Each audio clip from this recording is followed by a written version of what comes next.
Meu nome é João Pedro Cruz Colombari, sou estudante de medicina da Universidade Federal de Viçosa, bolsista PIBIC-CNPq, e hoje irei apresentar o seguinte tema: a presença de comorbidades está associada ao estado funcional pós-Covid? Um estudo com indivíduos hospitalizados pelo Covid-19 em Viçosa, Minas Gerais. Esse estudo teve como orientadora a professora Leidijária Juvanhol Lopes. Em dezembro de 2019, uma pneumonia atípica aguda foi identificada em Wuhan, na China. Em janeiro de 2020, a OMS, com seu grupo de cientistas, iniciou uma investigação sobre tal situação, sendo que no dia 7 de janeiro foi identificado o patógeno responsável, sendo ele um novo coronavírus, que posteriormente foi nomeado como SARS-CoV-2. Dado a dispersão dos casos e o aumento de número de notificações por todo o mundo, no dia 11 de março de 2020, a OMS classificou a situação como sendo uma pandemia global, que afetou diretamente a saúde pública da população. No Brasil, a situação não foi diferente, com mais de 34 milhões e 600 mil casos notificados e mais de 680 mil mortes, sendo esses os dados tabulados pela Universidade Johns Hopkins. Dado a situação, os cientistas buscaram entender qual a fisiopatologia envolvida na infecção na fase aguda, mas também quais seriam suas repercussões a longo prazo, sendo que vários indivíduos que foram infectados pela Covid-19 relataram a persistência de sintomas mesmo após a fase aguda da infecção. Foi então se cunhado o termo síndrome pós-Covid ou Covid-19 longa, que caracterizava aqueles sintomas persistentes além de 12 semanas de infecção que não eram atribuídos a nenhum outro fator. Estavam ligados aos seguintes mecanismos: alterações fisiológicas no hospedeiro, os danos inflamatórios na etapa aguda da infecção e as sequelas pós aquele período de infecção aguda.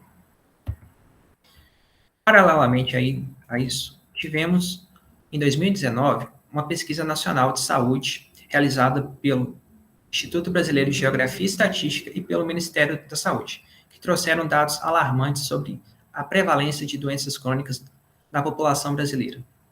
Cerca de 52% dos indivíduos com idade igual ou superior a 18 anos relataram a presença de ao menos uma doença crônica, sendo a mais prevalente a hipertensão arterial sistêmica, que acometia mais de 38 milhões de pessoas.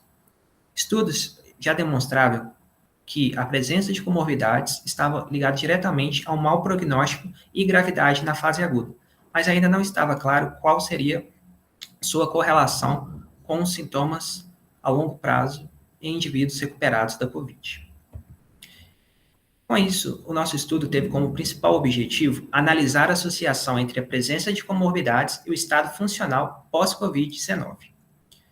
Tratou-se de um estudo longitudinal do tipo coorte, realizado com indivíduos adultos com idade superior ou igual a 18 anos, internados entre abril e agosto de 2021 na atenção terciária do município de Viçosa, Minas Gerais, principalmente no Hospital São João Batista, que foi referência no tratamento dessa infecção. Como critérios de exclusão, utilizamos aqueles pacientes que tiveram tempo de internação menor que 24 horas, que eram mentalmente incapazes ou tinham dificuldades auditivas no momento da entrevista e que eram gestantes durante a internação entre abril e agosto de 2021. Para a coleta de dados, utilizamos um questionário multidimensional semi-estruturado, no qual coletamos informações clínicas e socioeconômicas dos participantes.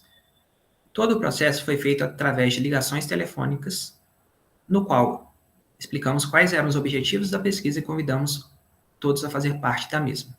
Para a análise do acometimento funcional, utilizamos a escala PCFS, que recentemente foi traduzido para o português brasileiro e tem sido utilizado como uma estratégia fundamental para a análise do acometimento funcional em indivíduos acometidos por Covid-19. Ela é classificada em graus de 0 a 4, sendo grau 0 ausência de acometimento funcional, grau 1 discreto, grau 2 leve, grau 3 moderado e grau 4 grave acometimento. Como aspectos éticos, esse estudo foi aprovado pelo Conselho de Ética em Pesquisa com Seres Humanos da Universidade Federal de Viçosa, estando o parecer número 5.162.842, todas as análises estatísticas foram realizadas no SPSS, versão 21.0, adotando-se nível de significância de 5%. As associações foram testadas pelo teste exato de Fisher. A população de estudo da nossa pesquisa foi composta por 38 participantes, sendo a maioria do sexo masculino, ou 73,7%, com uma idade entre 21 a 84 anos, e 30 indivíduos apresentavam alguma comorbidade, sendo o valor percentual de 78,95%. Entre as comorbidades, as principais foram listadas a seguir, sendo elas transtorno de humor ou ansiedade, hipertensão arterial sistêmica, hipercolesterolemia, doença pulmonar, diabetes e doença cardíaca. Sendo a mais prevalente o transtorno de humor ou ansiedade, com 39,5% da nossa população de estudo estando com essa condição. A limitação funcional, ou seja, aquela classificada na escala PCFS, com grau 3 ou 4, foi observada em 12 participantes, ou 31,6% de nossa amostra, estando significativamente superior entre aqueles indivíduos que apresentavam alguma comorbidade, tendo um p-valor de 0,033. Associações positivas e significantes com limitações funcionais moderadas a graves também foram observadas para hipertensão arterial e diabetes, sendo estatisticamente significantes. Há de se destacar que nenhum indivíduo que não apresentava comorbidade a priori foi classificado no extrato moderado a grave na escala PCFS. O que notamos foi que pacientes com doenças crônicas vêm aumentando ao longo do tempo. Ao se comparar dados da Pesquisa Nacional de Saúde de 2013 e 2019, vimos que todas as enfermidades aumentaram a sua prevalência. E isso constitui um sério problema de saúde pública, pois tem repercussões diretas sobre a qualidade de vida populacional, sobrecarga do sistema de saúde para atendimento e também sobre a capacidade e acometimento funcional da população. Como resultados encontrados além do nosso estudo, reforçamos que a correlação de mau prognóstico em pacientes com comorbidades na fase aguda estava presente, assim como a relação de comorbidades com a persistência de sintomas pós o quadro agudo. E isso influenciou diretamente o estado funcional e a recuperação dos participantes. O nosso estudo teve como limitações o tamanho amostral e a dificuldade de contato com participantes, visto que a pesquisa foi feita por meio telefônico, dado que no momento de sua realização ainda estávamos no ponto alto da pandemia.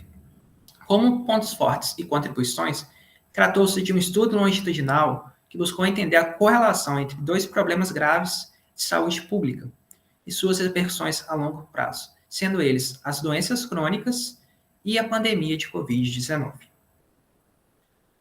Sendo assim, trouxemos como conclusões principais que a presença de comorbidades está diretamente relacionada ao acometimento funcional pós-Covid, e isso influi diretamente em limitações consistentes às atividades diárias, com destaque à hipertensão arterial sistêmica e ao diabetes, e é imperioso e necessário que estratégias específicas sejam adotadas para o monitoramento desse subgrupo, visto o seu amplo impacto na sociedade e o número presente de indivíduos com essas características, que são suscetíveis à persistência de sinais em sintomas pós-Covid. Essa é a bibliografia que foi utilizada durante a pesquisa. Agradeço a todos pela atenção.